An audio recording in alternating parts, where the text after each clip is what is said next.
Hello guys, let's welcome back to BK blogs. అందరికీ జై శ్రీరామ్. ఈడేంద్రా అలా కిచెన్లోకి ఉందని అనుకుంటురా? ఏం లేదు, బయట చల్ల వాన పడుతుంది. వాన పడుతుందని చెప్పి నాకైతే వేడి ఏమని తినబుద్ధి అవుతుంది.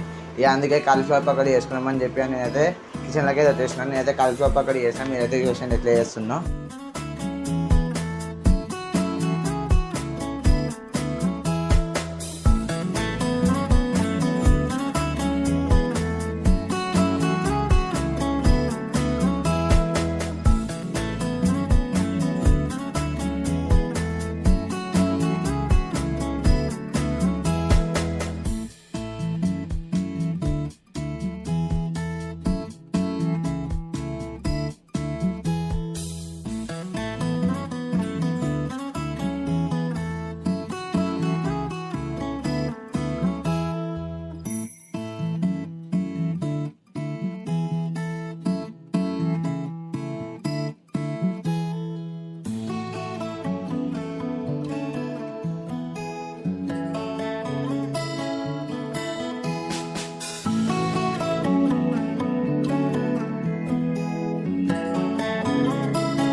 క్యాబేజ్ కాలిఫ్లవర్ పకోడీ చేస్తుంటే ఈడేమో వచ్చి తింటుండే, వంట పని మీద కూర్చొని తింటుండే కాలేజ్.